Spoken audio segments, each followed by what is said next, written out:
Don't turn a blind eye. You can hear the people cry. Wake up and be strong, and fight for what is wrong. Hi there, and welcome to another episode of Bold, Conversations about Race. In this episode, Dahlia and I speak with professor and writer Paul Kivel about the basics of, and his own personal journey to, white allyship on issues of race. After that, we have recordings and interviews from a recent action encouraging a boycott against gym chain 24-hour fitness.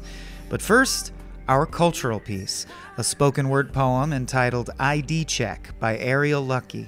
You can find links to more of Ariel's work, as well as to most of the resources mentioned in this episode, by viewing the show notes at patreon.com/smallbeans.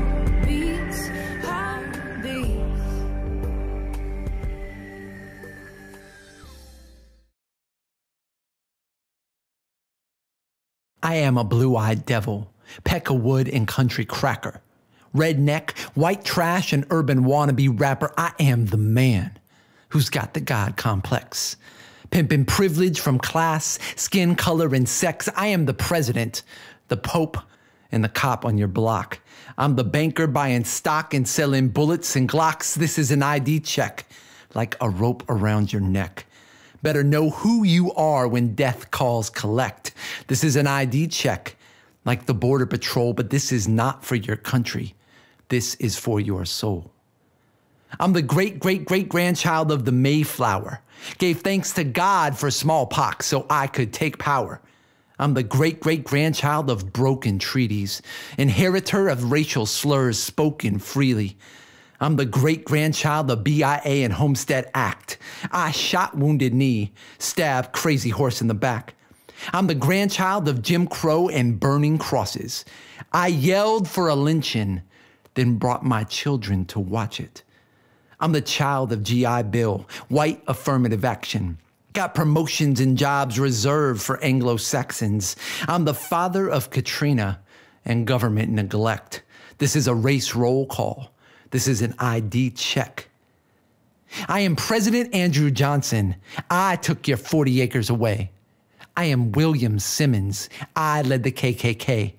I am Senator Joe McCarthy. I blacklisted the nation. I am Governor Orbel Favis. I blocked integration. I am Roy Bryant and J.W. Millam. I murdered Emmett Till and then denied that I killed him. I am Lawrence Brewer, John King, and Sean Allen Berry. I dragged James Byrd to his death in a black cemetery. I am Arizona Senator John Huppenthal. I shut Mexican-American studies down. I am Police Officer Darren Wilson. I murdered Michael Brown. I am Bill O'Reilly. I spew hate every day. I am Donald J. Trump. What else do I need to say?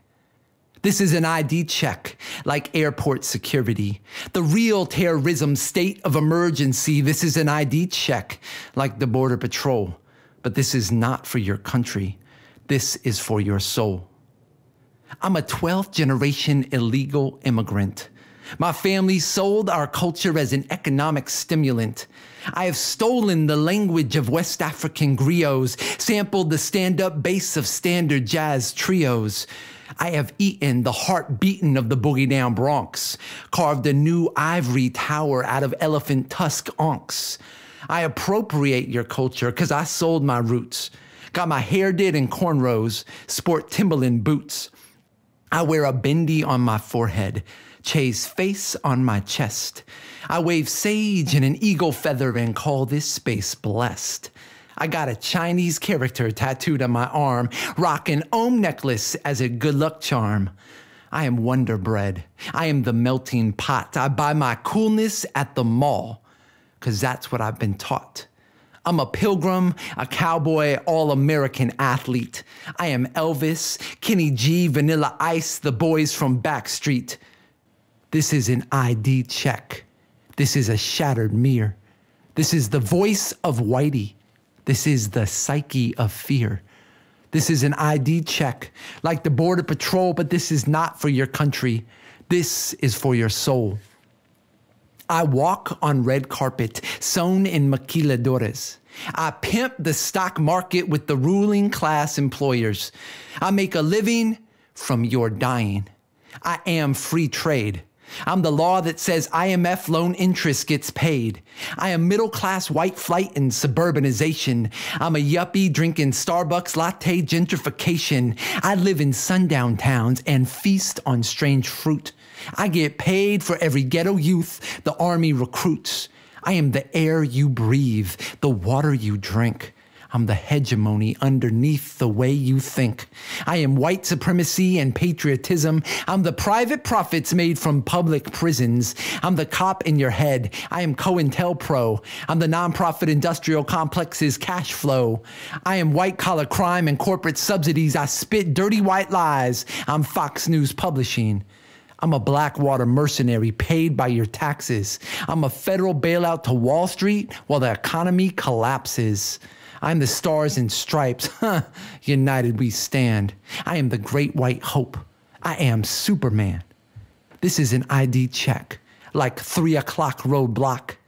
This is psychotherapy by electric shock. This is an ID check like the Border Patrol, but this is not for my country. This is for my soul. 'Cause I am also Robert Carter. I freed 500 of my slaves. I'm Supreme Court Justice John Jay. I ruled against racist ways. I am Preacher John Woolman. I'm a Quaker abolitionist. I'm Henry David Thoreau. I wrote Civil Disobedience. I am John Brown. I raided Harper's Ferry. I'm Ralph Waldo Emerson, a poet revolutionary. I am Mark Twain. I protested imperialism in the Philippines. I am Albert Einstein.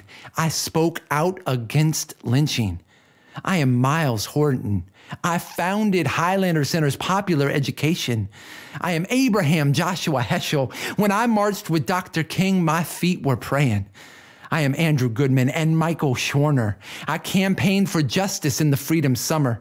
I am Bill Ayers. I forecast the weather underground. I'm Jack Junebug Boykin. I led the Young Patriots in Chicago's Uptown. I am Howard Zinn. I wrote the people's history. I am Noam Chomsky. I dropped knowledge on society. I am Paul Kivel. I wrote Uprooting Racism. I am Tim Wise. I speak truth across the nation. I'm the push for racial justice. I am freedom on a rise. I am the possibility in my son's blue eyes. This is an ID check, like the Border Patrol, but this is not for our country. This is for our soul.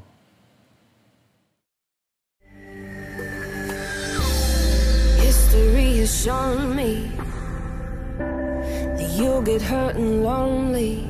And now, we hope you enjoy our conversation with Paul Kivel. All right, what's up, everybody? My name is Dahlia, and I'm from White People for Black Lives. You heard me on the last podcast episode, and I have taken some of the reins away from Mike, and we'll be joining the team as a co-host along with Mike for today's episode. So I'm thrilled to announce that we have a very special guest with us, and today we're going to be talking a little bit more about the history of the construction of whiteness. So we know that in our last episode, we were talking about some pretty heavy topics around police brutality and Black Lives Matter and capitalism. And we thought that maybe for this episode, we can take it back a notch and talk a little bit more about the basics of whiteness and the history of whiteness, how whiteness came to be, and what are these words that people might be throwing around like white supremacy or anti-racism, and all those big words that sometimes can get us a little bit lost when we're really trying to do the right thing and take action for racial justice. So without further ado, I'd like to introduce our very special guest, Paul Kivel. Paul Kivel is a social justice educator, an activist, a writer, and he's been an innovative leader in violence prevention for more than 45 years. He's an accomplished trainer and a speaker on men's issues, racism and diversity, challenges of youth, teen dating violence and family violence, and raising boys to manhood, and the impact of class and power on daily life. His work gives people the understanding to become involved in social justice work and the tools to become more effective allies in community struggles to end oppression and injustice and to transform organizations and institutions. He's also the author of this amazing book, which is going to be in the show notes, called Uprooting Racism. And I'll say it was one of the first books that I read 10 years ago on my initial anti-racist journey when I was being called in, when I was first introduced to the fact that I had white privilege and I was in a little bit of a place of a struggle. And somebody introduced me to his book, and it was completely phenomenal. And it really changed my world and shifted my consciousness around what I should be doing and could be doing to better the world around me as a white person. And so I am completely excited to be able to have a conversation with Paul today and to be able to introduce Paul to you all who may not know who he is. Yeah, and I'm also here too. I gotta say, let's not forget about you, Mike. Oh, it's amazing. I'm just sitting here sipping on coffee, completely relaxed and relieved. All pressure on Dahlia. This is amazing. So who knows? I might not talk for the whole rest of the thing, and that's fine. But just so you know what my voice sounds like, this is Michael Slame, and I'll add that if you want sort of a condensed gist of what the book Dahlia just was discussing, I also came across Paul's article called I'm Not White, I'm a Jew. And that is also a very powerful short read to introduce you to topics like this, I think, too. Yes. So, yeah, an honor to have Paul with us. Hello, Paul. Hey, Paul. How you doing? It began raining just as you said hello, so I think that portends a very momentous interview. That's right. That's right. So, Paul, we just wanted to kind of have our listeners get a better understanding of who you are and like what was your journey into anti-racism and anti-patriarchy work. Okay, let me give a brief summary of kind of what my path has been. In the late 1960s, I was in college, and the war against Vietnam was going on, and I got involved with anti-war work at that point, and also the black students at our college were organizing for a black studies program. They were a very small minority in a predominantly white institution, and I got involved with trying to support them in being heard and recognized and responded to by the students and faculty and administration. So really that was the time that I first got involved with some of these issues. And, you know, a group of us who were white students went to the black students who were putting forth their agenda and asked what we could do to support them. And they said, well, we have some practical needs. You know, we need to get food into where we're staying and messages out, you know, public relations. And we need you to talk to the white people on this campus. The first part of that was really pretty straightforward. We could organize, you know, direct solidarity and support and communications and food. But I realized at that point I had no idea how to talk to white people. I hadn't even really thought about being white myself. And so it was one of my first lessons. And, you know, what does it mean to be an ally, to show up and support? About 10 years later, being somewhat of a slow learner, the women's movement was going strong, particularly aspects of the women's movement dealing with male violence, sexual assault, domestic violence, child sexual assault, things like that. And a group of us who were men in the San Francisco Bay Area in the late 70s wanted to respond and do what we could to support them. And we went to them and said, what can we do? And they said, well, we're dealing with women, the survivors of male violence, but it's men who are doing the violence. Talk with the men. And we said, well, is there anything else we could do? You know, filing or sweeping or child care. Anything but talk. Don't make us talk to the men, please. Anything but that, you know. We were the good guys, and we didn't want to be associated with the bad guys. That's right. Yeah, that's true. But they were very strong and clear, and we respected what they were saying. And so we set up a program called the Oakland Men's Project, particularly to work on issues of male violence, educating and mobilizing men. And, you know, so my path was one of being concerned and wanting to be involved and then listening to the folks on the front lines, people of color, women, etc., and trying to figure out a way to respond to that supported the work that they were doing, taking leadership from them. And so pretty much my trajectory has been doing that ever since in various kinds of organizations, as a writer, as an activist. About 10 years ago, a group of us were responding to calls from African Americans after Obama was elected to respond to the rising levels of racism that were occurring in our country at that time. This was right after his election. There was a rise in militias. There was the Tea Party. There was a lot of attacks on Obama and his wife. And so we put together an organization called SURGE, Showing Up for Racial Justice, to set up chapters around the country so that white people could step forward and really get involved and work for racial justice with direct accountability to people of color on the front lines of those issues. So it's always been about bringing my full self and then listening and being accountable to the work that we do. Yeah, that's amazing. And for folks who might have questions about showing up for racial justice, we'll have links in the show notes for you to be able to learn more about showing up for racial justice, which is what we referenced in our first podcast episode. But there are chapters all across the country, and you can certainly get involved. And, you know, Paul, I had another question for you, because you write in your book, Uprooting Racism, about your own identities as being white, male, cisgender, being heterosexual, having class privilege. And so can you talk a little bit... and being Jewish. Oh, and being Jewish. Okay. Yep. I forgot about that one. Thank you. And can you talk a little bit about, you know, something that we've been working on here in White People for Black Lives is getting white folks to understand their personal stake in ending the oppressive systems that we're confronting. Can you talk a little bit about what your personal stake is, being a person, you know, who essentially embodies all of the characteristics and identities of a privileged class in this country and, in fact, in the world. And so what's at stake for you in ending these oppressive systems? Well, I think there's multiple things at stake, and I'll just kind of briefly outline some of them. None of us are born white. White's a political category. We all come from particular cultures. My four parents were from Eastern Europe, came to this country with unique cultures and languages and beliefs and practices. And part of the bargain that we were faced with when we got here was, well, you can assimilate, you can become accepted as white and get access to education and jobs if you give up a lot of those heritages. If you learn to speak like white people, if you give up your original languages, if you take on the foods and customs and rituals and holidays of, quote, white people, unquote, then we'll accept you. And that gives you the privileges that we keep away from people of color in this country.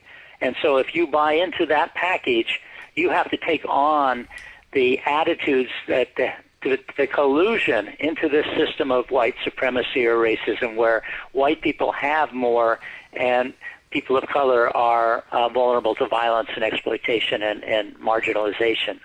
So one of the costs, I think, is that we've lost so much of our cultures and histories in the process of assimilation. But we have your basic white people culture now of mayonnaise and ham. What's not to like? Yeah, I think this first hit me in the face because I'm a huge Kurt Vonnegut fan. And he was the first author I ever encountered who wrote repeatedly about he used to be German and now he's just a white guy. And that had a lot to do with German shame after World War I, but his parents very actively assimilated the family and he really felt that loss. So I think you bring up a really important aspect of this work. Right. So let me name three other major stakes that I think, or at least three. One is that as white people, we live highly segregated lives. Our housing is segregated, our workplaces, our schools, our religious organizations, and that means that we're really cut off from people of color and from the contributions that people of color make to our society and to the tremendous brilliance and creativity in communities of color. And often we're very isolated in our white, protected, secure neighborhoods and lives. Another major stake is that, we're being incredibly exploited by the ruling class in this country, the 1%, billionaires and multimillionaires who control the corporations and the government and many facets of our lives.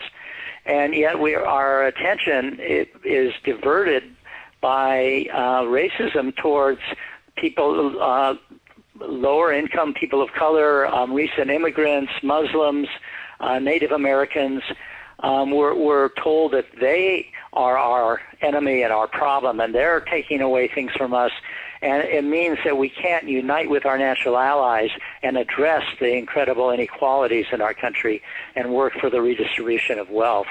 And so we have a tremendous stake in overcoming the racism so that we can actually work together to build the society that we want to live in. Right. The caravan is coming, so you can't unionize. You got to worry about the caravan. Right. Yeah. Yeah, the diversion. Yeah. Another important stake is, if I think about who makes my clothes, who makes my cell phone, my computer, who grew the food that I had this morning, I'm dependent on a web of people of color around the world who are being exploited and abused so that I can have good things, that I can have clothes and computers and cell phones. And that fundamentally damages my moral integrity to be living in a society in which my well-being is based on the exploitation and violence directed at people of color. And so I have a tremendous psychological, moral stake in having a society in which everybody is respected and has living wages and healthy working conditions and homes, etc. And of course, any tools of oppression that you allow yourself to benefit from, it's just happenstance that you aren't on the receiving end of that. And it's not only a kind of a moral cost, but it's really a spiritual cost. What does this say to us as people that we live in a society and don't work for justice, that we tolerate and collude with the systematic exploitation of people all around us?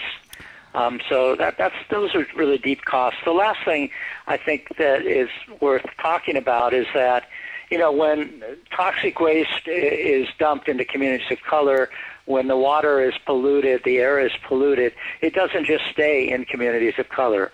All of our water is contaminated and all of our air is polluted. And as long as we don't speak up and challenge the exploitation of communities of color, then we live the impact of that. We're not immune. No matter how segregated, how isolated we are, how protected we feel in our communities, we still breathe the air, drink the water, eat the food. And so we have a common interest in changing tremendously, dramatically, this system that we're living in. We're all in the same polar vortex, as it were. Yeah, for sure. And wildfires and hurricanes and everything else. Right. I mean, I'm even thinking about, what just happened recently in Malibu, right? And it's, rich, wealthy, white communities who are now feeling the impact of climate change, whereas other communities, poor communities, communities of color have been feeling its impacts for decades upon decades, and it's now starting to. It's like, oh, I'm not immune. There Right. is a point where money does not make me immune to this. Yeah. Exactly. Paul, I was wondering if we could just circle back real quick, because you talked about how like white working class folks are being exploited as well by the 1%. Can you talk maybe a little bit more about what that looks like or how that happens? Let's get into self-interest. Because, oftentimes we think of it being a dichotomy, if you're either the oppressor or you're the oppressed. And there is a nuance there where white folks are being used as tools by the 1% to be able to continue the system as is. And can you elaborate on any of that? Sure. I think that there are some benefits we get as white people under the system of racism that everybody who is white has. But at the same time, with the tremendous concentration of wealth that we have in this country, we have tens of millions of people who don't have enough food. And many of those are white as well as people of color. We have tremendous millions of people who are homeless. We have tens of millions of people without adequate medical care. the concentration of wealth in our society means that most of us maybe get a few benefits from being white, but we are being exploited in all kinds of areas in our society. Poor and working class and even middle class white people are not healthy. We don't have the kinds of lifespans that people in European countries do, for instance. We don't have the quality of life, and for many people, even just surviving is a real struggle. And we see this in high rates of suicide, drug addiction, family violence. There's just all kinds of areas in our communities where our white communities are suffering just alongside of communities of color. Right. I was reading an article that was highlighting what's called deaths of despair, and that there's been an increase in suicides and overdoses among middle-aged white men, in particularly over the last 20 or so years, which has been of epidemic proportions as it related to the economic downturn and lack of prosperity and sense of hopelessness within that community that has obviously been felt for many communities for a very long time, but is especially of an epidemic proportion among white middle-aged men now. And so important to point out, because I think, again, shout out to our very basic beginners here. A common refrain is so often when you're a white person grappling with these concepts for the very first time and your defensiveness kicks in, how can there be white privilege when I'm struggling? Right. In general, I don't actually use the word privilege so much because I think most of the privileges have accrued in the 1%, in the ruling class. There are benefits we get, but most of us don't feel like we have any extra or any real privileges. We're just trying to get by. Yeah. Right. So we've talked a little bit about what's at stake for white folks, which is living with integrity, be able to challenge the system so that we work collectively with other people to be able to make a better world for all of us. And you also talked about following the leadership of people of color, getting out of your comfort zone. And we're going to switch gears a little bit, because when we start talking about these words like whiteness as really anything at all, or white privilege, which is a little bit of a buzzword that oftentimes gets rejected by white folks.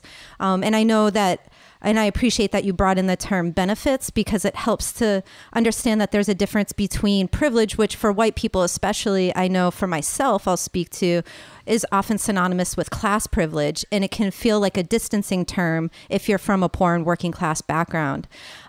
So in thinking a little bit further, as soon as we begin talking about whiteness, people, white folks will say, well, am I supposed to feel guilty that I'm white? It's a common response. Often people think that this is about who you are or who I am as a person. Am I a good person or not? Do I try to treat people well? Am I a person of integrity and honesty? And And really racism, we really have to step back and say, well, what is racism? Racism is a system. It's a set of institutions. It's a set of a concentration of wealth and power among the ruling class in particular, who are primarily white. And it operates on different institutional levels. It operates at the institutional level in our healthcare system, our educational system, the job market, things like that. It operates at the structural level, the interplay of these different institutions together, so that we can talk about a school to prison pipeline where schools push out students of color out of our educational system, and the criminal legal system sweeps them up through racial profiling and other means. And we can talk about the cultural level, the way it's reproduced in our media, in our schools, in our religious stories, things like that. So we need to shift the attention from this personal question of, am I guilty, am I wrong, am I a bad person, am I racist, to, we have a problem in our society. It's tearing our society apart, and it's a system of oppression. That involves institutions, and we need to be talking about, well, what do we do? How do we work together to address the institutionalized racism and not worry about whether I'm a good person or not. We do have to do personal work. We have to look at our prejudices and stereotypes and misinformation. But the real challenge is to move away from that personal inventory and move towards working together with others to actually move our society forward. So I think that white people in particular have lots of feelings. When we start talking about racism, we may feel defensive, we may feel guilty, we may feel ashamed, we may feel angry. And, our feelings are just our feelings. Those are fine. We can find other white people to share those feelings with. But we need to move beyond that personal level and move to the institutional systemic level. One of the main roadblocks, I think, to this work is people trying to score points and figure out. And I like Paul said, I'm not trying to shame anyone. It is understandable. And when you first come to that realization that even though I think I'm a quote unquote good person, I have unrecognized biases and prejudice and this work I need to do, there's this strong compulsion, I think, to just prove you're not racist as hard as you can. Yeah, and I think that one of the things we have to get comfortable with is the fact that we know there's racism in all aspects of our society. So when a person of color points it out or names it, if we go into, well, I'm feeling guilty or embarrassed or ashamed, this is what Robin DiAngelo calls in her book White Fragility. We take the conversation back to white people. How are we feeling, and how do we take care of each other in there? And we take it away from looking at the racism that's been named and is sitting in front of us. And so really that those personal responses are kind of a counter move to take racism back off the table and refocus the attention on those of us who are white in that conversation. Right, the psychological defense moves to not have to deal with our own self. Let's put it this way. If you've ever seriously said, being called racist is the new racism, this show's for you. You got to learn more. We're gonna educate you. Yeah, I would just add that, racism is a problem we have, and if we can't talk about it, we can't solve it. Yep. And so the more we talk about it, the better. And in fact, Black Lives Matter folks have said for a long time that silence is conspiracy, is complicity. Right. It is a way to maintain the status quo and not address the real issues that we face. One of the things, too, that we do as white people is we tend to call other white people out. And if somebody says something that we don't think is correct or right or is ignorant, then we come down really heavily on them.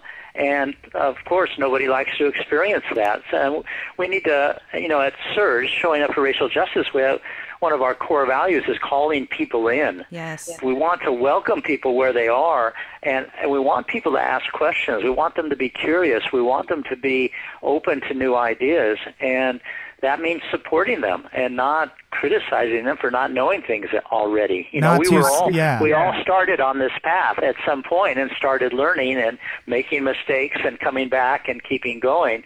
So we really need to think about how, as white people, we call other white people in rather than pushing them away and making them feel guilty or ashamed or embarrassed or whatever. Right, intimidating them back into inaction. So something that I was thinking about too, as you're speaking, is like, we're trying to provide, at least in our white affinity group work, we're trying to provide an alternative for white people to get into so that we don't continue to promote racism. And I was watching, I think, a TED Talks by Chris Piccolini, I believe his last name is. He's a former white supremacist. And he was talking about the recruitment of white supremacists and how effective they are at empathy and listening and talking and hearing.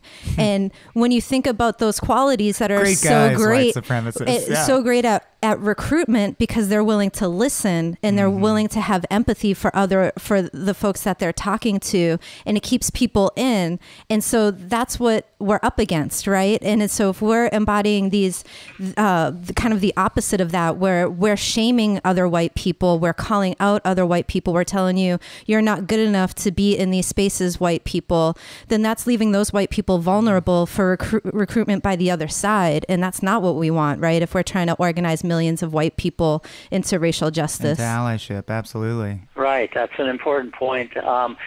People get involved with the racial justice work because they not only care about the issues, but they make connections with other people and feel like there's a community of folks that they can become involved with that will support them and that they can work with. And so we really, one of the tools for one of the important requirements for being a good white ally is humility, being humble in what we know, and also not feeling superior to other white people because of what we've said or done or think or whatever. So on the note of white supremacists and white supremacy, can you kind of explain the difference for people who may not know the difference between a white supremacist and a white supremacist system, and how white people can relate to white supremacy on, different types of levels? And if you could, please say white supremacist system 10 times fast before you begin your answer. I think that's an important distinction that often people don't make. And white supremacists are people who believe that this should be a white republic or a white society with white people in charge of everything, and that people of color should be either exploited or excluded or expelled. And there's a lot of different kinds of groups in that category. And one of the things we do as more mainstream white people often say, well, racism is a problem of white supremacists, of hate groups, of the Klan and the neo-Nazis. And therefore, it's not my problem. It's not in my community. It's over there someplace. But white supremacy is the system that we all live inside of, the system of exploitation and violence, concentration of wealth, poverty, and inequality. And that is in all of our communities. That affects all of us, as we've been talking about. Like you're discussing purchasing your phone, you're already a part of that broader system. If you're listening to this on a phone. We're inside all of these institutions in our communities, and we live in segregated systems and et cetera. So we need to be talking about white supremacy clearly as the system that we're all inside of, and not use the excuse that there are these extreme folks who are marching in the streets as neo-Nazis or committing hate crimes. That it's not just that they're the problem, they're the manifestation or symptom of the problem, but the real problem is the structural ways, the pervasive and systematic and everyday ways that racism plays out in our lives. So that's a really important distinction for us to understand. Right, right. Can we talk just briefly, because we know it's a very long history, but can you talk a little bit about kind of how whiteness even came to be and how it may have shifted at different points in time, like who is considered white, what is white, how that happened? Okay. It's important that as white people we understand the history of racism. It was created in this country in the colonial period in the late 17th century. And at that time, African Americans and white immigrants from Europe were working together in very similar conditions in the plantations of the South. And people not only just worked together, they lived together, they had families together, and they clearly understood they were being exploited by the colonial plantation owners, and they had a lot of common interest. And out of that came some rebellions. They rose up and tried to win their liberation and change the systems. Bacon's Rebellion was one example of that, but there were lots of examples in that period. And so the colonial elite realized that they needed to separate black folks from white folks because together they were really powerful and they were dangerous to the concentration of wealth on the plantations. And so they started passing a series of laws that made imported Africans slaves for lifetimes. And they started passing laws that gave privileges or benefits to indentured white people, so that after they did their 5 years of indentureship, that they would get tools and money and land and support for becoming independent farmers and, citizens. And so they systematically created a set of laws and social institutions to enforce a racial hierarchy in which the benefits went to white people and more exploitation was directed at enslaved Africans. So this was created by our legal system. It was, of course, enshrined in the Constitution, and it really has, at different times, different people coming in from Europe were considered not so white, the Irish, the Italians, Jews, etc. But there was a path to citizenship. There was a path to assimilation into whiteness. And during all of that time, immigrants from countries or areas that were predominantly people of color were illegal or were part of a slavery system or indentured labor system in which they could not become citizens. They could not become accepted. They were segregated from the rest of the society.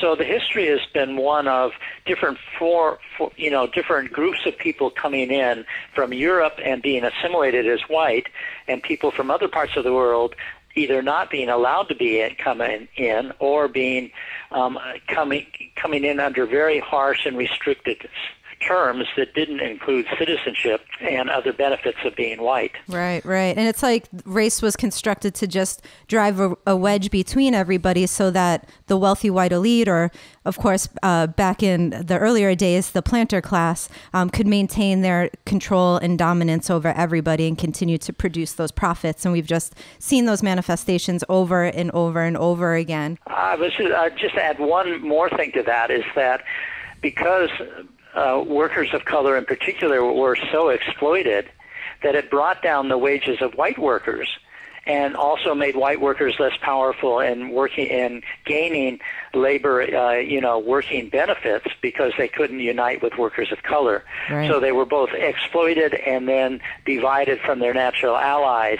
And so this worked to the tremendous advantage of corporate leaders, industrialists, and others. One thing that we were just thinking that has been talked about a little bit, and it's kind of one of those big buzzwords, assimilation. Can you just explain that, like, real brief, what assimilation is? Assimilation is the process that my foreparents went through of being basically invited to become white if they gave up all of their customs and languages and rituals and foods and music and on and on and on. Everything that distinguished them as their own people was, outside of the realm of kind of whiteness. And so assimilation is people accepting that bargain, saying, yeah, I do want a job. I do need to feed my family. I do want my kids to get education, and therefore, if that's the cost, I will pay that cost. And often it was particularly for their children to be able to be accepted in this new society and to therefore be part of, to help perpetuate the racial divisions. Yeah, and you're sort of coerced into it because, of course, everyone wants what's best for their children. You look around and you see all the extra hurdles that unassimilated groups face. And I think it's very common. It makes a lot of sense that you'd make that choice for your kids. I also think a very important takeaway for our listeners is just based on what you were just talking about, the immigration waves and the history of assimilation. It's so easy to grow up within a racist system, especially if you're in a class that's not as exploited, and just feel like, oh, that's sad that there's racism. I guess it's just human nature. That's just the way it is. Right, definitely. right. Well, and because it's being fed to us all the time, it has tremendous emotional resonance. And so we grow up hearing this in the media, in our history books, and in our public culture. And it is very deeply rooted, which is one reason why that for those of us who are white, part of our work is to do that re-education, to let go of that socialization that we went through to learn how to be white. We were each assimilated personally as children into this system of white power, white dominance. And therefore, we have to let go. We have to examine that, understand that, and let go and see whose interests it really serves. Right, right. Right. It's something that was built artificially, and therefore we can break it down and dismantle it. Yes, exactly, exactly. It's one reason why our work as parents and teachers is so important, is because it's not just that we do this for ourselves, but we are the ones that are either helping young people move into a multiracial society which really takes care of everyone, or become the next generation of white people who collude with and perpetuate racism in our communities. Some white people listening might feel that just by talking about race and racism, it's really divisive. And what we really need to focus on is achieving a colorblind society. And after all, that's what Martin Luther King Jr. was talking about in his I Have a Dream speech, right? Well, I wish that were true, but it obviously isn't. If I close my eyes, the world goes on around me the same. Closing my eyes to it doesn't make it go away. We have massive evidence that racism is part of the foundation of our society and is tearing our society apart and keeps us separated and unable to focus on the real challenges we face. And unless we can talk about it, unless we can break the silence in white communities and white families, that the claim of colorblindness is an excuse to avoid dealing with the harsh reality that we have to face if we're going to create the kind of communities that we really want to live in. And I really wrote my book, Uprooting Racism, as a toolkit for white people to be able to understand how racism works, to be able to do some of that personal work, understand the history, but also to find avenues for getting involved around different issues in the community and joining groups like Surge or many other different groups that are working on the issues that are so important right now. So look at the book, use my website. There's a lot of resources on it to get involved with Surge or other local organizations in your communities, because ultimately this is not about what we think or believe. It's about what we do, and not just about what we do, but what we do together with each other in building the kind of community we want to live in. And of course, as always, all the links Paul mentioned at many different groups and his own website will be in the show notes. So make sure you find those. And that is a wrap, y'all. Thank you so much, Paul, for joining us for this time together. And I'm just so thrilled to be able to bring this to the Small Beans community. And thank you for this opportunity, Mike and the Small Beans team. And lots of love and respect for you, Paul. Likewise. Thanks so much for doing this. I'm pleased to be able to be a part of it. Okay, take good care, everyone. Great talking with you. All right. Bye-bye.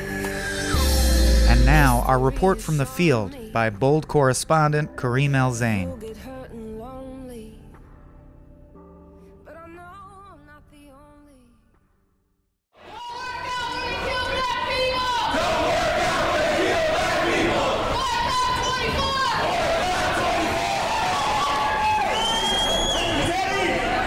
good morning, everybody. We are here to remind 24-Hour Fitness that they have a responsibility, that their responsibility is not to call the police. Because when you call the police on black people in America, harm and death comes to us. And they are responsible. So we want to go upstairs and be downstairs to greet people and remind them about why we're here. We talked about we would do two things. One, we want to create a tight circle to force people to walk around us. Two, we want to have some engagers. Last week, Tabitha and Melina were great engagers. They engage people. We all have to be engagers. But that they engage people personally and talk with them and got them to agree not to go in. So we're going to ask you all to do that again, along with you, Michelle. And very quickly, Sheila, would you introduce yourself? I'm Sheila with Black Lives Matter LA, Long Beach. I'm Julian with Black Lives Matter Los Angeles. Michael, White People for Black Lives. Phil, BLM LA. Audrey, White People for Black Lives. Kareem, White People for Black Lives. Adam, White People for Black Lives. Andrea, White People for Black Lives. Talia, soon to be Black Lives. Zach, White People for Black Lives. Michelle, White People for Black Lives. Melina, Black Lives Matter.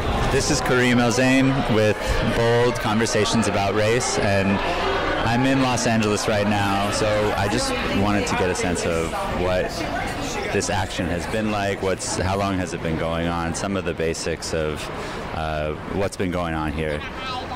Describing to people who have no idea, you know? Well, on October 29, 2018, Albert Ramon Dorsey was killed by LAPD at the 24-hour fitness center. He was showering and getting out of the shower, and the police rolled up on him, two of them, and shot him. Their body cams fell off, so there's no reporting of it, and they say that he was acting in a threatening manner. He was naked. So what could he have done? And many of us believe that it doesn't matter. The fact is, he was killed, and we are holding 24-hour fitness responsible for calling the police, because in America, if you call the police on black people, we are more than likely to wind up dead or harmed. And it happened year before last, or last year rather, in 2017, same thing. Some kind of incident happened. They call the police show up, and Dennis Todd Rogers wound up dead. So we're saying to 24-hour fitness, first, don't call the police on black people. Two, that they should come up with some procedures and alternatives to doing that. And then secondly, they need to go through some sensitivity training that Black Lives Matter LA will help them. And then finally, issue a statement supporting the value of black lives. So those are three demands of them. That's simple demands. When Starbucks, two black people were arrested in Starbucks. They shut down for a whole day and did sensitivity training. Two people have been killed at 24-hour fitness, and they haven't done anything. So we want them to do something. That's why we're calling for a boycott. Adam Smith with White People for Black Lives. So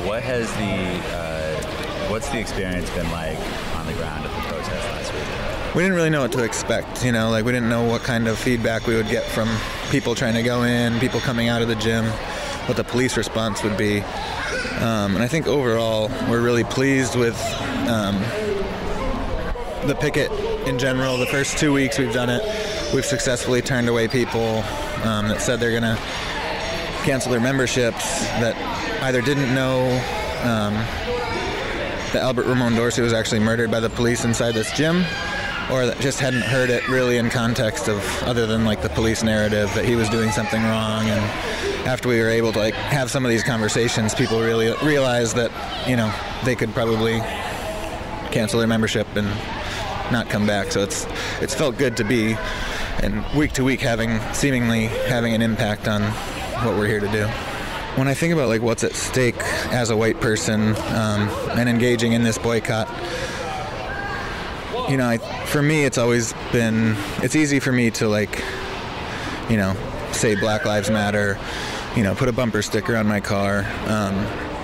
But I think what hasn't always been easy for me is to get into a place where I'm actually using influence that I do have to say Black Lives Matter. And what I mean by influence is being intentional with my dollars and being cognizant of the fact that that is a real way to either that we value or devalue things. So I'm not a member of 24-Hour Fitness, but I feel it's my responsibility as a white person to engage with white folks that may not see this as a issue of like supporting this organization that obviously doesn't value Black lives. You know, a lot of people are just like taking the side, if there's a side, of the police, of the gym that called the police and ended up getting Albert Ramon Dorsey killed, you know, saying like he shouldn't have been doing what he was doing, he should have just left, and, you know, all the things that we hear from the police. So there's definitely been pushback, but I think it's been successfully counterbalanced by the wins of seeing people turn away and lifting up why we're here. Rosario Mack. Rosario Mack. John Horton. John Horton.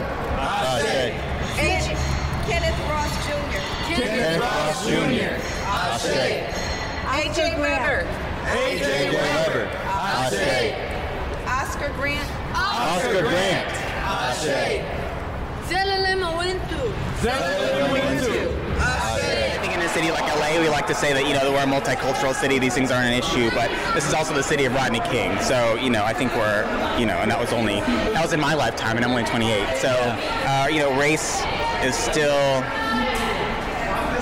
you know, it's not a coincidence these two men were Black, and I'm from the Deep South, so this is still a very sensitive issue for me, and I just had no idea that, you know, the same shower that I could have been in was the one that someone was murdered in, and there's nothing talked about it. So, yeah, that's definitely something that's shocking to me, and I'm glad you guys brought this to my attention. So are you considering canceling your membership? Yeah, I'm going to try to consider canceling, but the only thing is there's a number of people that I know in management that I really trust, and they're people of color, just like me. I think the same thing's happening to that awful governor that needs to resign in Virginia, Northam. It's too easy to pile on him because obviously he needs to resign, but it's too easy to pile on without really addressing the issue at large. I don't want to just say he needs to resign and then assume that when he leaves, the problem leaves too. The problem's always going to be present, so I think we need to kind of work together in a more positive, cohesive manner, and I think that's the way forward. We live in a really divisive time, and, you know. Okay. I love protests. I love free speech. I love this. This is wonderful. But I also want to give a talk to them. And if they're not willing to talk, then that's going to be a problem. What are some of the successes that you've witnessed so far with the boycott campaign? Successes. So we were able to turn away at least a dozen people committed to canceling their memberships.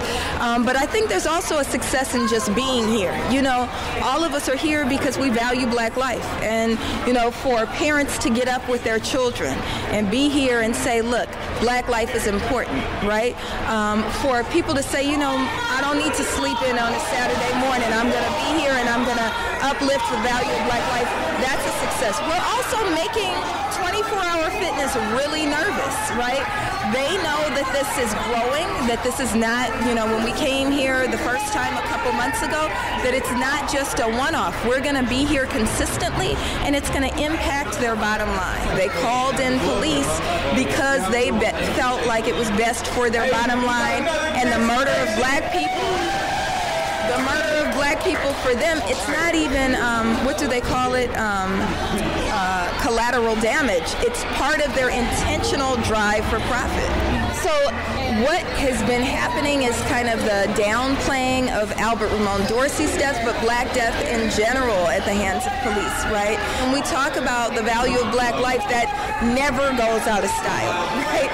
We have to constantly fight for the value of Black life. I think that them saying, you know, Albert Ramon Dorsey's life doesn't mean anything or it's not newsworthy, that's part of the problem. And it also points to like kind of the corporate connection of mainstream media, that each of these people are people, and for us to deny, you know, their lives or you know, really kind of treat them as if it was just some of the people walking out, the most troublesome people walking out, are like totally pulling lines. Like one of the guys I just talked to was like, well, this gym is really dirty, so they have to protect the cleanliness of the gym. The bathrooms. Right. And I'm going, they murdered somebody. You know, he's not accused of being the reason for the filth, right? If it's filthy, then they need to hire more people at a livable wage to clean it, right? But two, if it was, let's say he made the bathroom dirty, does that mean he should be murdered, right? And it's really troublesome and saddening and enraging that, you know, this is kind of lifted up as a reason to dispose of black life as if those lives mean nothing. Yeah. Okay. Yeah. Thank you so much. All right. Thanks. Really appreciate it.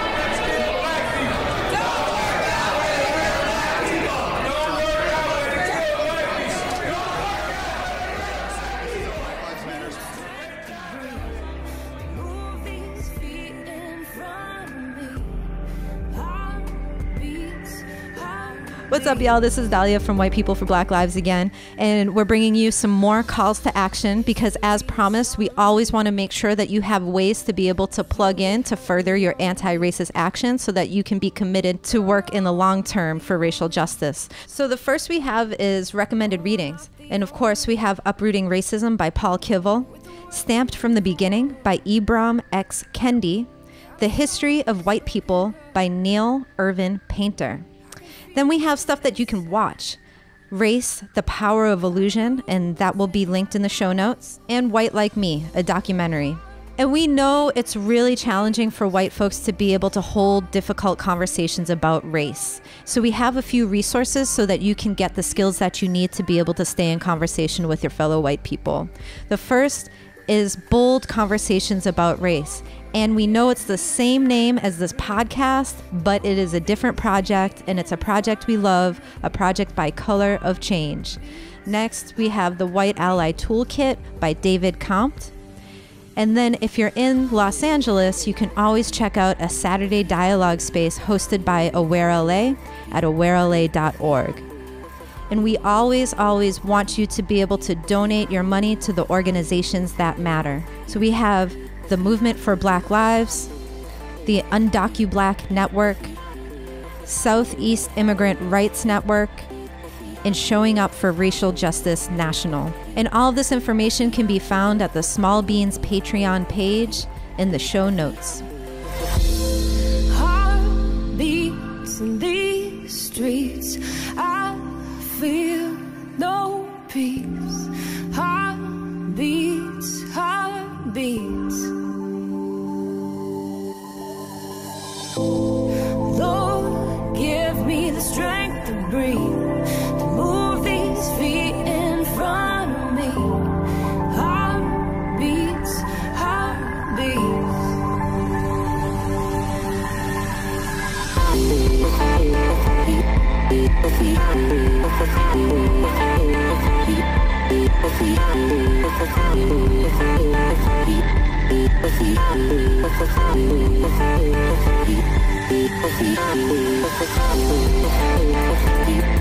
Bold is a collaboration between Small Beans and Showing Up for Racial Justice, produced by White People for Black Lives.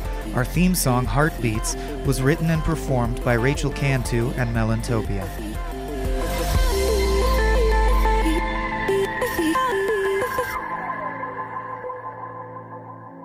What's up, Dahlia? What's up, Dahlia? What's up, Dahlia? What's up, Dahlia? What's up, Self? What's going on, Self? We're all Dahlia over here.